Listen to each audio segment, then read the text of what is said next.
Recorded live from Random Secret Studios in the city of Philadelphia and all over the Delaware Valley. I'm the capo. He's the prez. And this is Sons of Ben, the pod. Well, gentlemen, welcome back to Sons of Ben, the pod. This is episode, and there's only one way I can say this. Who wants the Sex Matumbo? Episode number 55. Oh, there's actually a lot of ways you could have said that, but I'm happy you went with that one. Yeah, I know you wanted 55 being one Mr. Graham, BG, but I had to go with the Matumbo. Just, he's iconic. Yeah, no, the guy who strip sacks Brady in the Super Bowl and basically secures a championship for the Eagles. Yeah, he's more important than the guy who got to put on a 45-degree angle all through the NBA Finals against Shaquille O'Neal. Yeah, so we agree. Matumbo's more important than BG. Good. We're off to a great start. All right, so guys, this week's guest is just us because my internet sucks, and it's just been one hell of a week for planning and everything. So we are just going to get through the pod and make sure we don't make Devin's head explode because we already made it explode throughout the pre-show, which was, what do you say, guys, about an hour of technical difficulties and pre-show banter? It was a rough but a lot of content in the pre-show that we did not record that we probably should start recording. Here's the best part. I'm actually looking at, because when you're in this mode right here, you can check about everyone's internet settings and how good their signals are. And Matt's just says very bad. It just says very bad. There's no other. It's just it's below average. This is gonna be a fun pod, and by fun I mean it's gonna be fun for Devin to have to edit the whole thing. That's really what's gonna be the fun part. And I told you guys in the pre-show, I think Comcast, being the overlords that they are, know that I have been researching, looking into FiOS and other internet providers, and I think now they are just totally effing with me throughout because I had to reboot everything, and the one thing that popped up was, you want FiOS? So, I don't know. I think Comcast in the city is just kind of failing me more than many different ways. But there's a flaw in that plan. I feel like if Comcast wanted to retain you as a customer, they'd make your internet so badass that you don't even notice and that you're not even trying to get to FiOS. If they make it worse, isn't that kind of pushing you away more? Yeah, but now they're preventing me from even getting it because I can't. You have to order FiOS through either a telephone or internet, and Comcast is preventing me from doing that.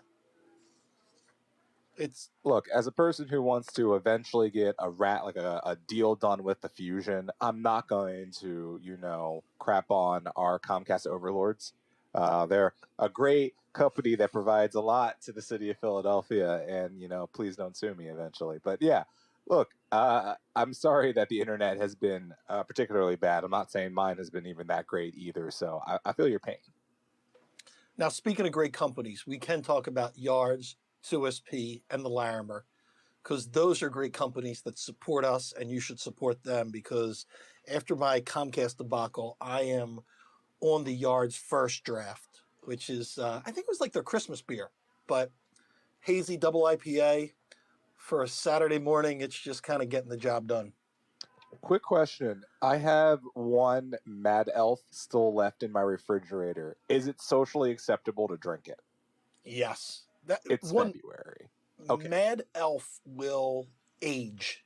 It's one of those beers, because of the high ABV, you can put that in the fridge, put it in your basement, put it in your wine cellar in Wayne, PA, and it will age, and you can then go super nerdy and go vertical, I have a 2010 Mad Elf versus the 2017 Mad Elf. You could do that nerdy shit. You don't have to give me more ways to be a hipster, Matt. I'll find them myself. Well, speaking of hipsters, I don't know if you know this, but it's time to renew because the 2021 membership kit is out, and you are not going to be a stylish young man walking the streets of Wayne, PA if you don't have your Sons of Ben 2021 scarf. Matt's trying to kill y'all this episode. I didn't even mention it yet. I think that's his third reference to the 19087. I'm worried for you guys, man. I mean, Morgan, slow down. I'm just saying. It's going to be a long pod. I hope Jeff Mitchell isn't driving today. But, so time to renew. Membership kit is out. I believe we've got all the merch, everything in. We wanted to do a packing party, but COVID. So we're going to get together as the board and try to separate and put everything in the packages and mail them to people that wanted them mailed and have them ready for pickup on the first game that we're allowed to have or viewing party. So the kits are packed, ready to go. I will leak a little news, and we can get into this a bit. Myself and John Light and Ryan Bross have had some great meetings with some new merch partners. And I don't want to get into the specific companies until everything's done and we're ready to go. But we're in the early designs, some new tees, some new items for tailgating. And this is where I want to get Adam and Devin's opinion.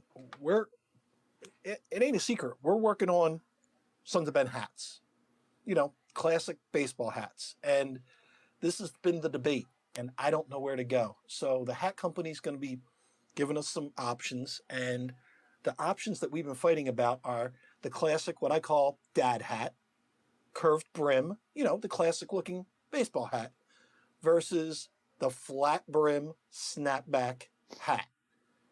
What camp are you guys in? I'm thinking I'm the dad hat. I'm thinking Devin's the flat brim, and I'm thinking Adam goes both ways. But I could be wrong. Adam just wears both So- hats at the same time.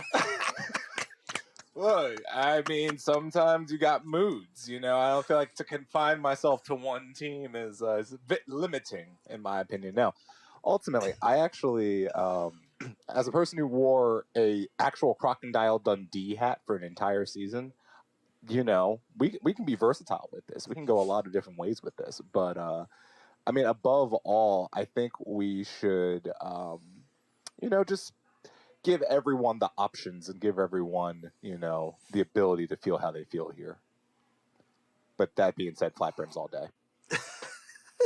Devin, you flat brim or you round it like South Carolina Gamecocks, really bent up brim? I don't know. It's a tough choice. If you're gonna ask me, maybe like 4 years ago, I might have said the flat brim, but I think now, Was that during puberty? listen, puberty is not at 10 years old. Let's come on now. All right. And it was a grown man at 8. What do you mean? No, I feel like now I feel like the flats hat, like the flats versus bent brim hats, is basically just the chicken wing discussion all over again. It's an acquired taste. Like I grew up in a flat brim society, but I molded, as my head's not really a flat brim head, to a bent brim lifestyle. I get it, and I'm actually very excited now that we're bending brims again because I can. I'm gonna have to do a callback to the pre-show here and say that Matt is doing a classic Colin Cowherd backwards hat bit, and I love every minute of it. Well, he doesn't trust the backwards hat guy. I don't trust the flat brim. hat guy. The flat brim kid, I don't trust, man. I don't trust. Get a job. You're Instagram ain't a job. You know what? Flat brim guy. Yeah, flat brim guy, I just don't trust. And as the president of the Sons of Ben, someone's got to guard the money. We got minimums when we're making custom hats. Do I go out and get a bunch of flat brim hats that I don't think are going to sell? But they might. That's why I'm asking you, the people. Does anyone want to pull up my first 3 years of capoing when I only wore flat brimmed hats? Like literally, first of all, here's the best part. Until about maybe episode 15 or 16 of this podcast, I had never seen Devin's hair because of the amount of hats that Devin wears himself. He's not wrong. So it's like one of those situations where I'm just like, flat brimmed hats are now at this point 90% worn backwards. It's really just, are we going back to fitteds, or are we going to snaps, or are we going to dad straps? Because if we're doing dad straps, I can live with that. But you got to understand that not everyone has a dad strap head. And that's really important. We got some weird heads in Philadelphia, man. We got some weird heads. That's all I'm saying. Some of us are Placido Polanco. Some of it Hashtag good happens. hat talk. Yeah, good hat talk. This has Wow, been my hat week, talk. guys, because we have been debating this within the board on what kind of hats to do. Because we're like, all right, we're going to start this out. We got to buy, let's just say it's 300 is the minimum. Okay, we got to push 300 hats. But people are like, well, we want the flat brim. No, we want the curved. I'm going, all right, now we got to push 600 hats out there. So people, save your money. Get ready to buy some hats. I can sell you some hats. we, You get me with my Sixers people. We can sell you some hats. Sixers fans are hat people by nature, so we can help with the hat thing. Flyers fans, I don't know. Devin, would you say that the Flyers fans are hat people? Beanie, more of a beanie type People. of people. They're no, they're a beanie no. crowd. You're right with that. You're right I with think that. when I you like go that. to a live game, if you're a true Flyers fan, you pray that you're throwing that hat on the ice. So you're wearing a hat. It might not be your finest Flyers hat, but you That's fair. pray that Good if you're argument. live, you want to be tossing that thing. So I It's think definitely not a flat brim audience, though. no. It's definitely a curved Flyers, hat audience. I feel like the flat brim flies better. It really the can glide through flat the air. brim. Oh yeah, definitely. It has more. It's a saucer at that point. It's got aerodynamics at that point. It's beautiful. think- but I it don't is a think- curved hat crowd. I don't think Flyers fans are flat brim people, but I think Sixers fans are.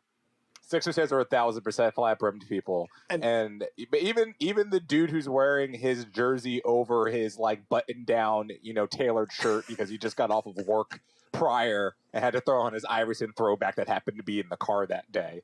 Yeah, he's still a flat brim guy. Yeah. Now Phillies fans, I think they're the curved brim, right? I think Phillies fans are.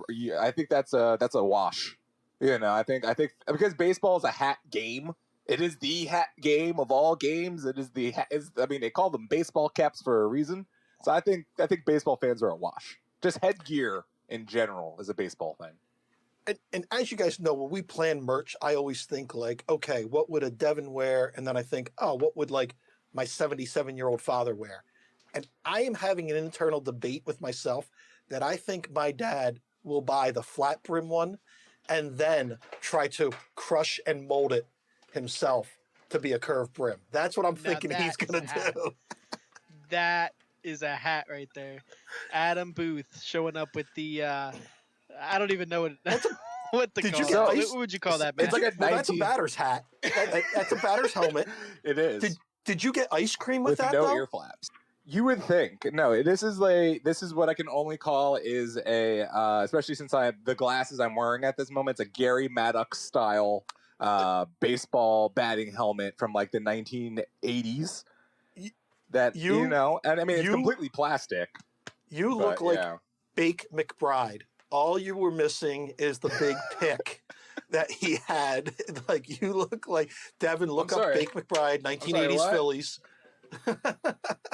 He's got the pick. What are we doing? Give me 1 second. Shake and bake. Yeah. I know this is a great visual medium, but yes, no, sometimes you got to rock it. But yeah, no, look, the baseball crowd is a very different hat crowd. I know we've wasted 5 minutes of this, maybe even 6 minutes of this pod to literally headgear talk, but this should show you how much content we have this week, ladies and gentlemen. Yeah, but to wrap it up, we've got exciting new merch. We know it's been 2 years since we've done some stuff. We've got some cool stuff coming out, probably launching April, Mayish, just because we're honestly planning it, but we're holding off because we're hoping that come the season starts, we can have a real tailgate or a partial tailgate and do stuff in person and then launch the merch. So that's kind of the deal, it's a timing thing, and we are working on some new tailgate improvements. Just had 2 weeks ago, had a meeting with an awesome sponsor for tailgates. This week had another meeting with another small local Black-owned business that we could be doing stuff with, which Adam, you will be happy with on the Capo stand. This is something you have requested and wanted all the time. So yeah, it's a jacuzzi. Yeah, no, Deion Sanders. No. It's not a foot long in a hot tub. Jacuzzi. Nope. Think hydration. Think hydration. You don't know what's happening there. Are we not doing phrasing? Is phrasing over? Yeah. So yeah, we're working on that. And the last thing I want to say for off-season plans, and I thought Adam would know about this guy, but he didn't. And I'm gonna say half the Sons of Ben know and half don't. But I did a cleanup last Saturday with a gentleman that's on Instagram called Ya Fave Trash Man. My man Terrell has done more on his Instagram for sanitation in the city of Philadelphia during the pandemic than the whole damn streets department and our joke of a mayor has done. So I went to it was a cleanup, just took me about an hour with a couple people, just cleaning up some trash on the street. a little bit outside my neighborhood, and we got to talking. And then we just had a call, and he's actually going to be launching a campaign for voter registration. And he wants to do cleanups with us. He's going to do something in March that we're going to tell you guys about in South Philly that we're hoping the Sons of Ben members can come out and help out. And then we're going to try to get together to do stuff in Chester. Same with voter registration. So we're going to try to get back to doing good in the community, and we're going to partner up with, like I said, look him up on Instagram. Your fave trash man, my man. Like he did over the summer, Devin. He did a T-shirt drive to raise money to get, personal protective equipment for fellow sanitation workers. Guess how much money he raised in about 10 days? How much did he? Yeah. About 35 grand. So my man, like, look him up on the gram. He's doing some good work. Now, while you're researching and while you're on Google, www.philadelphia2026.com. Make sure you get on and support. Adam, I got to ask you. I didn't go this week. I went last week. Were you on Drunken Union Zoom? For like 14 seconds, and I apologize because I my phone died, and then I just slipped into darkness. Because like by the time I was like, we started watching something on TV, and by the time I realized I could possibly get back onto the Zoom, it was like already 10:47, and I was like, I'll let them go. But it was a nice little crowd. Everyone had their Union jerseys on, the new ones, because let me tell you about the dedication of this fan base to gear that they actually want to buy. Because like if you give the Union fans something they want to buy, they'll buy all of it. I mean, all of it. We might get a third jersey next season based off of just unit sales of this uniform that they just put out. I believe that, But JT was holding court as always. Dan took us on a little bit of a field trip through Japan. Early in the morning for them, late at night for us. It's always a fun time to see like early morning Japan through Dan's eyes on the Drunken Union Zoom. That's always fun. So Adam, here's the big question from the pod. JT, Jonathan Tannenwald, Japanese Dan, who's not Japanese, he's just a reporter. Who's flat brim? Who's curved brim? Okay, so for sure, Dan is flat brim. But I can also see in the proper context, JT is also flat brim. Now, I think he's rounded brim and more preferably beanie more than anything. I believe he's a beanie individual. But I could see, if you get him in the right mood at maybe a WWE show, or, maybe we got him out to see Tiesto that evening or something. He's at his favorite little EDM show out in a warehouse somewhere in Hoboken. He might have the flat brim on. I feel that. I've got a Photoshop challenge for the listeners, mostly Mr. Union Hulk. I need a JT and a flat brim hat and a retro Allen Iverson baggy jersey. Get on your Photoshop and get them sent in. No. Do not disrespect this man. You will give him a Washington Wizards jersey because that's his people, and it will be a Richard Hamilton. You're going Rip or John Wall? Oh yeah.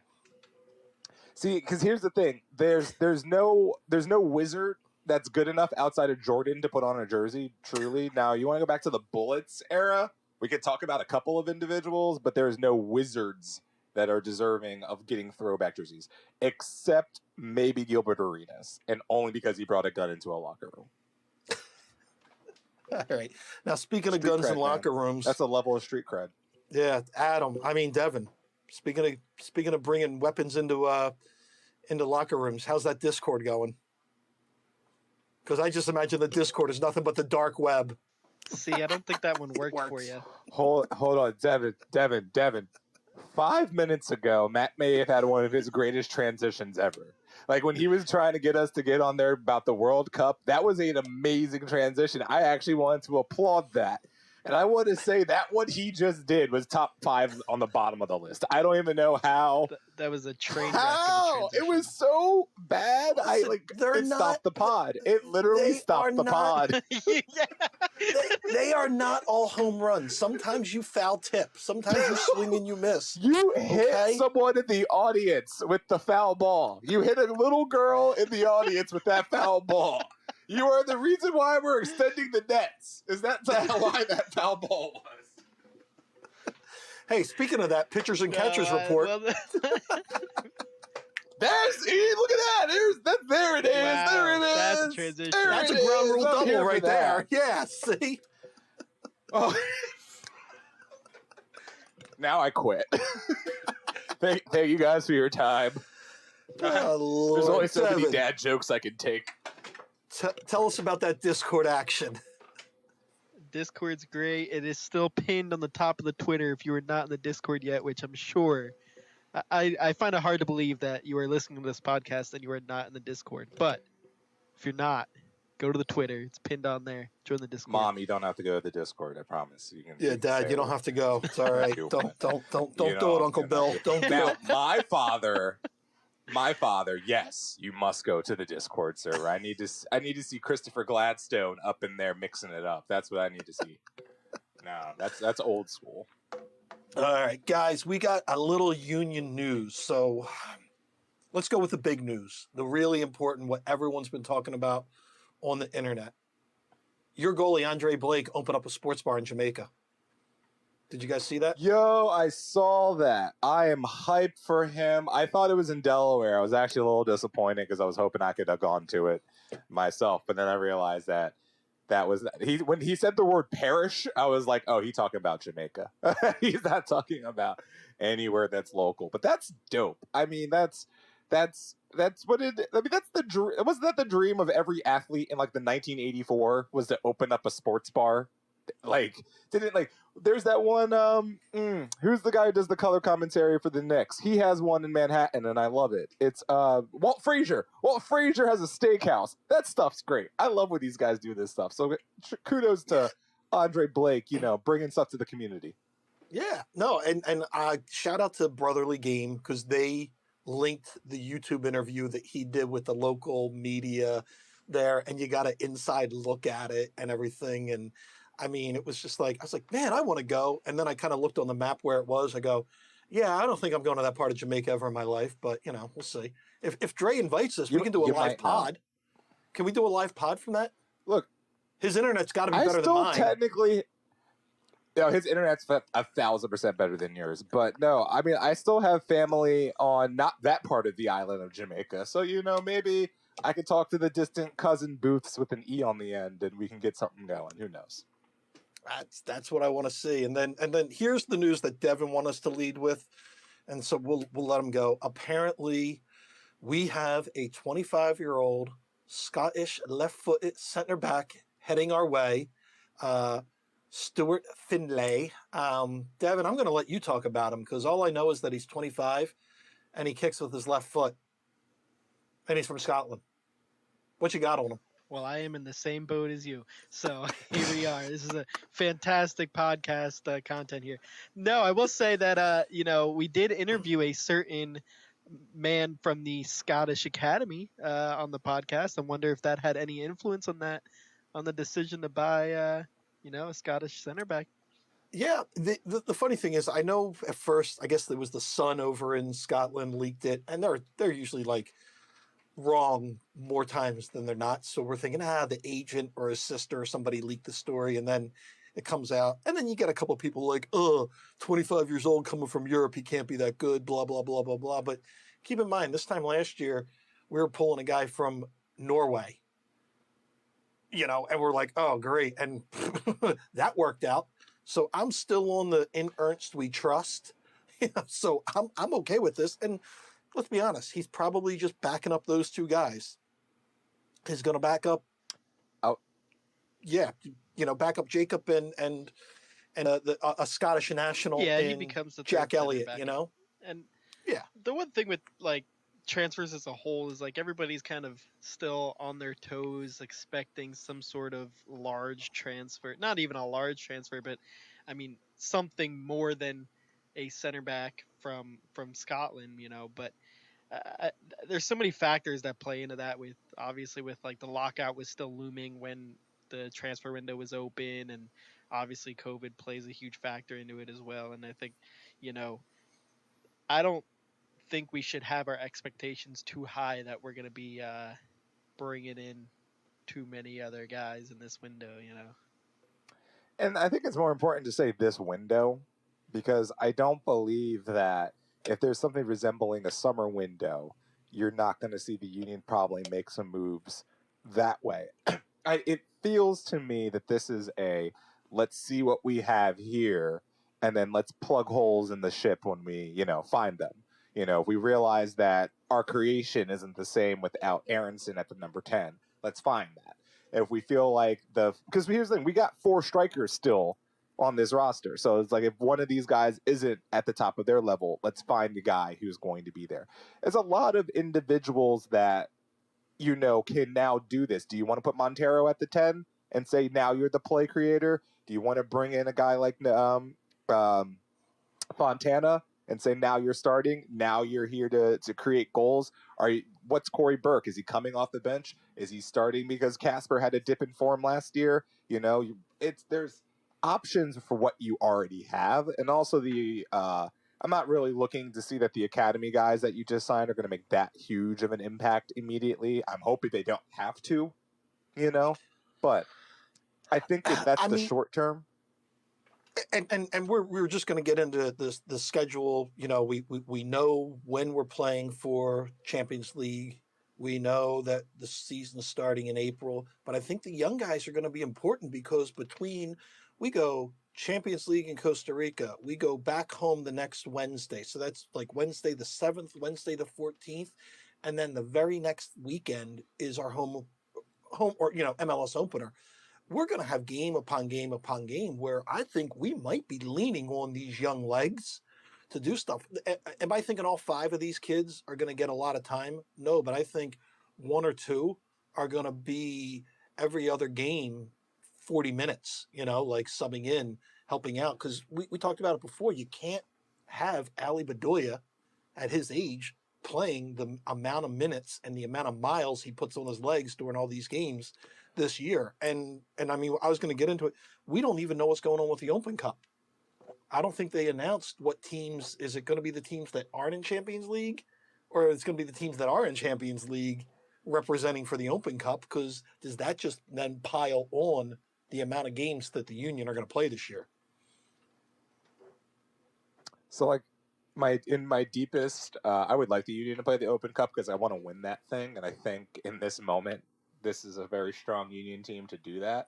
However, it's just like if we're being fair, no, I don't think the Union should participate in this. I think they should go to other clubs that would probably not have any other chance of like club glory because I mean like that's not exactly why that competition exists, but in its metaphorical sense it is for a lot of ways. And for the Union, that was a lot of what built what we are today. Like, those Open Cup runs gave us confidence as an organization, gave Matt merch, but gave us all something to look forward to and gave us a little more feeling that this team has some capability, you know.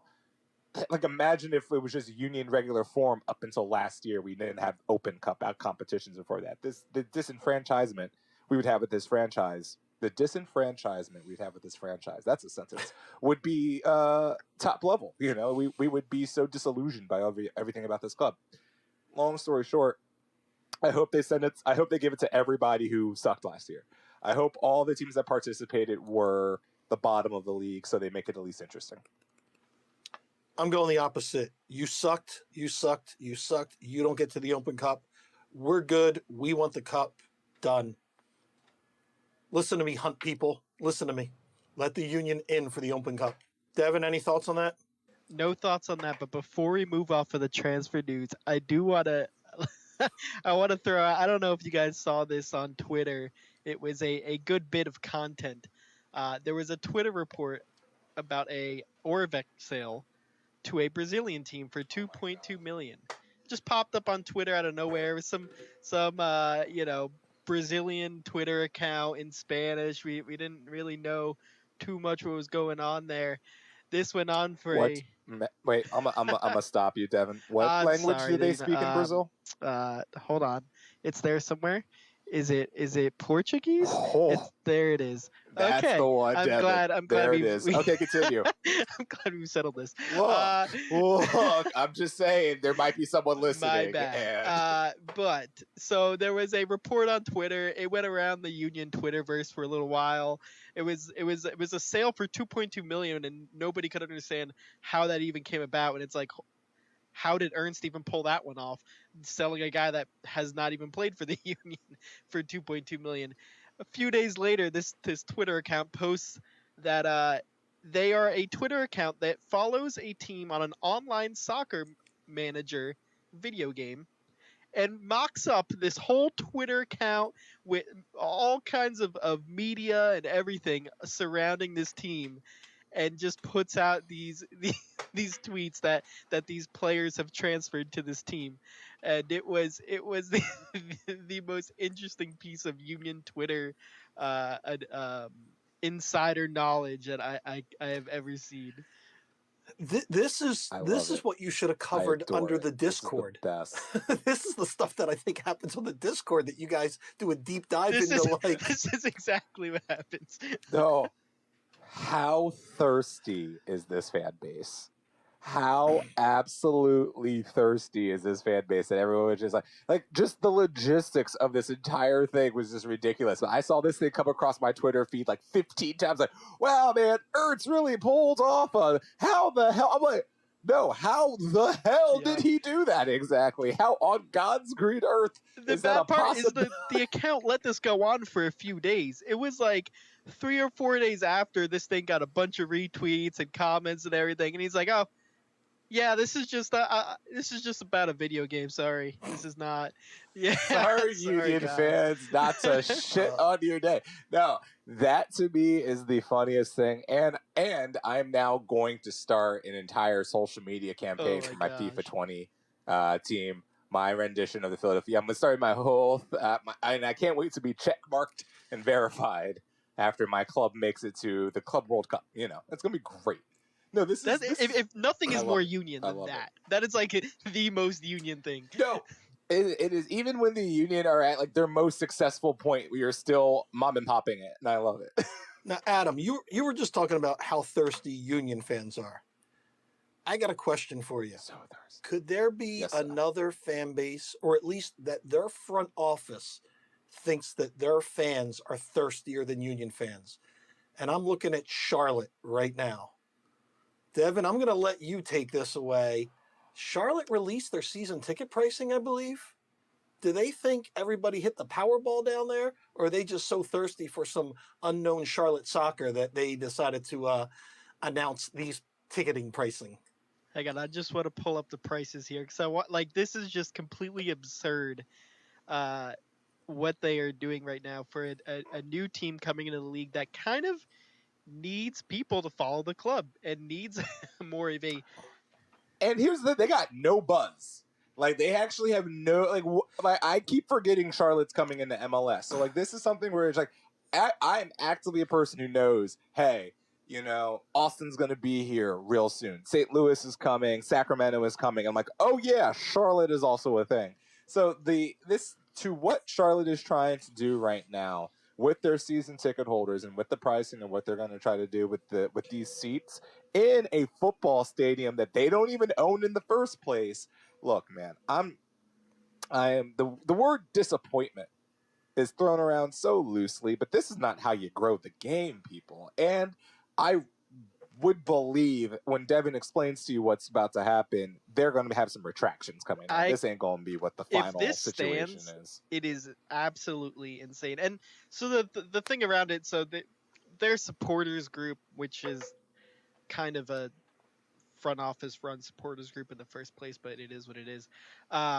They tried to fight this when they first got word of it. So that's the only reason that the supporters section does not have these these PSLs, these seat licenses in it. But the cheapest seat outside of the supporters section is $20 shy of $1,000 for a season ticket. That is the cheapest seat in the stadium. $1,000 for a season ticket. For what exactly, Devin? So that's like nosebleed of the Panther Stadium. Yes. Now you want to compare this to, let's say Liverpool. Liverpool, You know, pretty decent Premier League team, right? champions of Europe. Their cheapest season tickets are $480. So you mean more than half of the price of the cheapest season tickets for CLTFC? Yeah. I mean, you know, very very high demand for these Charlotte season tickets. For you know? CLTFC, we're paying almost $900. We're paying almost $1,000 for Airport Code Football Club. Well, you got to understand, Adam, this team is going to need a lot of money from the season ticket holders because in that stadium, they got to buy a lot of tarps to cover up all those empty ass seats that they're going to have. So they need that money so they can buy more tarps. Here's the thing about this, and the problem I have with this is something that, as a person who, look, I am from the mighty Wayne, Pennsylvania. Everyone knows, drink as if you may. But 3/4 of my grandparents are all from not just the South, the deepest parts of the South. So I have a Southern background in me to begin with, and particularly one that is well So associated. 3 out of 4 grandparents, you're saying, are from the South, from the deepest parts of the South. My okay, not grandfather. 3/4. No, 3/4 of my grandparents. You know what? Thank you. That is actually a correction that is necessary, and I appreciate you doing it. But yes, no, legitimately, my grandfather was from the 22nd and Tasker in Philadelphia, but everyone else is from the Deep South. So it's like I have that connection with North Carolina and South Carolina, and let me tell you, that is a hotbed for soccer. You wouldn't think it, but it is. The colleges have some of the best soccer programs in the country. Duke, North Carolina, Wake Forest, NC State have produced Clemson, University of South Carolina, Coastal Carolina, produced some of the best soccer players we have in the region year after year after year. It is a hotbed for particularly the game of soccer, in the same way that even I myself doubted the possibilities of soccer succeeding in a place like Atlanta, Georgia. Atlanta, Georgia said, ha ha ha, you stupid. That's the same type of possible impact you have with this situation happening in Charlotte. Nashville came out in droves for that team when that place showed up. You have the fever pitch of the South saying we are being finally recognized for a lot of these sports that a lot of people overlook this for. Charlotte's still looking for a baseball team all these years later, even though half of the good baseball players come out of their universities to begin with. But that's another conversation for another day. Ultimately, by putting personal seat licensing with these already astronomically priced seats to begin with, you were pricing out good people of North Carolina, and you were making the situation to grow your brand in such a state so much more difficult. And just to make matters worse, they did not announce this whole PSL bit until after they already had deposits for their season tickets. So there's that. Here's the other thing. One point by me, which pisses me off, is MLS is allowing teams like this to do this, but not even have stadiums built.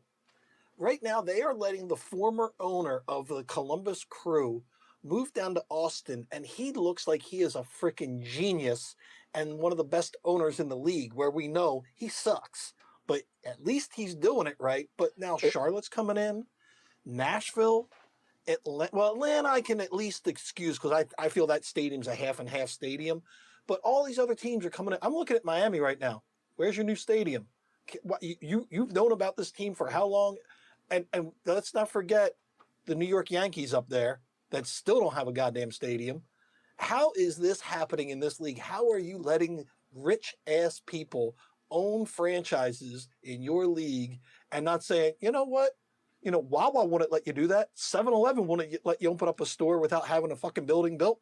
You know, so this is, I put, as much as I want to blame Charlotte, man, I'm looking at Don Garber too. You can't let people own a franchise in your business and let them do this crap. look, of course, the machine is blamed on the biggest cog, obviously, and obviously to get here, you need Don Garber's approval and all this crap. But no, but I'm also putting this back on Charlotte. This is levels of ineptitude here because like you have the model in front of you. You know what makes teams succeed in this league. You know what makes teams fail in this league. You know you have something that's already going for you. You got a downtown stadium with accessibility to you. You know, this is something that Philadelphia would crave for at this point, something that Chicago had to fight for at this point, something that the Galaxy are ultimately going to lose a culture war over their own city because of. You know, it's something that you have all of this stuff going for you, a fan base that is ready and hungry for this, and you have the audacity to pay prices at a Premier League levels before you even kick a ball. Who did you sign? You know, who's the coach? Who is the marquee name that you brought to Charlotte, North Carolina that makes me want to pay literally like $1,000 to sit all the way up to see the skyline of Charlotte? And what is my incentive? Like you can't sell me on a dream and a hope already, and you're trying to cost me $1,000 just to sit up in the nosebleeds. I don't even get a good seat yet. And so here's the thing. I mean, so like PSLs are not. This isn't the first time that they are in sports. This is a very popular thing in the NFL, but that's because the NFL constantly has sold out stadiums. There's a demand for these things.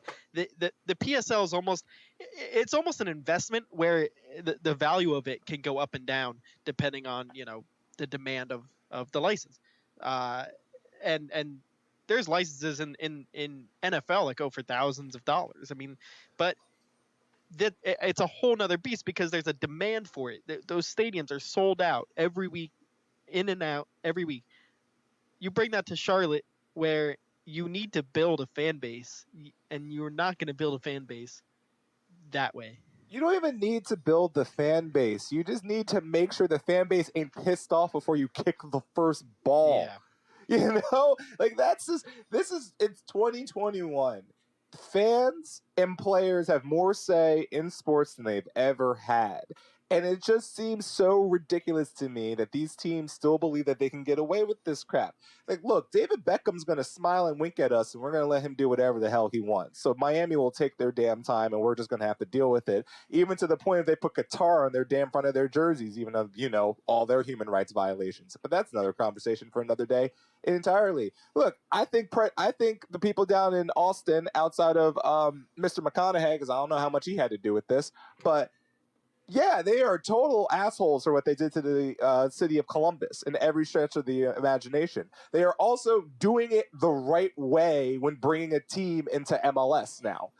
You get the sponsorship on the jersey before the jersey even comes out. You get the team. You get the buildings, you get the color scheme, you get the badge that works with the city. You poll the people. You don't pull a Chicago where you put a badge out that literally a year later you got to retract and do again. There's going to be that one badge in 2020 where Chicago was like, we wore that thing for a year, and then we didn't wear it anymore because we found out it was terrible, and we didn't consult the third largest market in America about what they wanted on the bleep their jerseys. I don't know. It's so easy to be an owner now. The blueprints are all in front of you on how to do this, and to watch these people still be incompetent is just so bad. Also, your team is named CLTFC. What the hell is wrong with y'all? You know what you did? Well, maybe they got an airport sponsor. Yeah, and that's part of it too. Like their whole naming process, they had so many better names than Charlotte FC. There were so many names they could have went with that were, and this is where we ended up. It's a tragedy. Listen, I'm just as a Union fan that used to make fun of our front office and ownership and all. I'm like, oh my God! I'm just gonna say, thank you Tim McDermott, thank you Shugs, thank you Richard, thank you Rob, thank you everybody for just not following this dipshittedness. And if you do, we will let you know you're being a dipshit. Like, Trust us. don't. But oh my God! Please, MLS owners, don't believe that this is the thing you want to do now. Don't believe that Charlotte, because here's the thing. People are still going to buy those seats in Charlotte because they're going to want to go to these games and want to see this. And it's going to be financially successful. And it's going to piss everyone else off because other people are going to try to do it. And it's going to piss everyone off. I think they're going to retract this. I think they're going to have to back it down. I don't think they're going to get enough buzz unless you tied in your personal seat license with a Panthers game. There's no way that this works. There's no way in hell. Yeah. All right. Let's talk about some good news. Well, it's not even good news. Let's check in on our alumni.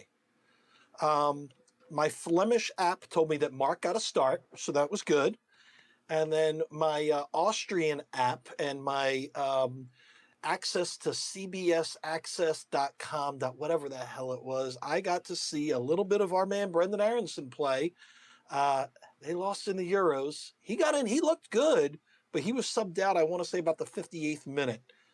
He put some work in, but they end up losing 2-0. So they've got an uphill battle to advance in the Euros and then face off with Devon's Tottenham. I don't know. Devon, did you get to see any of this? You're Mr. Europa. You are for us. I did see parts of this one. He had one brilliant back heel little flick that led to a decent chance.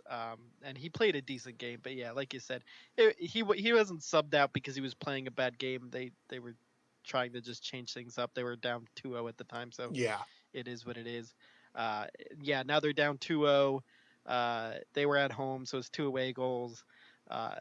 They would have to win 3-0 in the second leg, and we'll see how that goes. I mean, Barcelona versus PSG. Yeah, so. And that's now we're not going to throw stones today, Adam, because in today's Premier League we watched our Chelsea tie to some team that I can only assume eventually will have one of those Amazon Sunderland Till I Die type documentaries done about them, because how the hell do we do 1-1 with Southampton? I don't know. I would like to say that the defense was fantastic. That's all I got. The Chelsea defense? Or the Chelsea defense. Oh, okay. Because all I know is I woke up, turned it on, and I think I fell asleep 3 different times watching the game. Just because it was, no bueno. But they're still undefeated under the coach. Unbeaten. Look, man, sometimes you put on beautiful soccer, and sometimes you play squeaky bum soccer at Southampton to get a point. Am I proud? No, God no. But are they still in a top 4 position? Yeah, let's just hold on to that for now. Because what I would hate to be in the Europa League. That. Ooh, speaking of tomorrow, there is a barn burner going on the Peacock. Tottenham versus West Ham. Oh. How you feeling, Devin? You feeling confident? You feeling like you gotta West Ham, who is you gotta get the Peacock? You gotta subscribe? West Ham, who is fighting for a top 4 position. This is this might Jose's last end game? up very badly. No, not even close. In order for it to be his last game, this isn't even close to being his last game. I think if this is his last season with Tottenham, he has to A, lose in the next round of Europa League, and B, lose the League Cup final. Both of these things are possible, but we'll see how that goes. Because if he wins the League Cup, he stays for next season. Here's realistically, you might get caught by Leeds.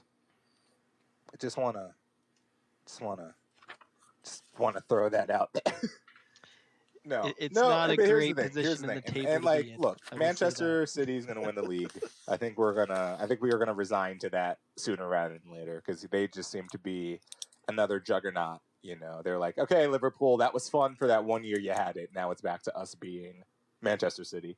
But I do believe it's going to be an interesting dogfight for the last 3 to 4 spots for the Champions League. And you're not out of it yet, Tottenham. The Spurs, you're not out of it.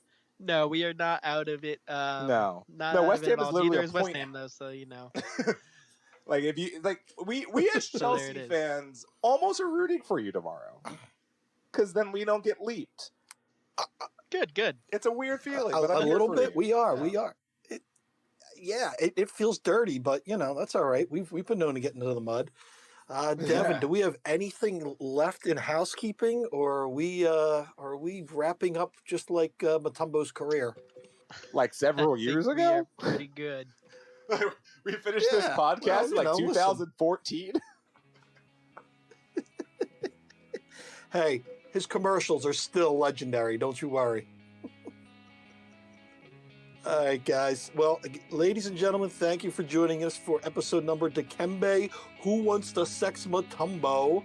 And we will see you next week with more breaking flat brim versus rounded brim action. Oh, this was so bad. Remember to wash your hands. Sexy season.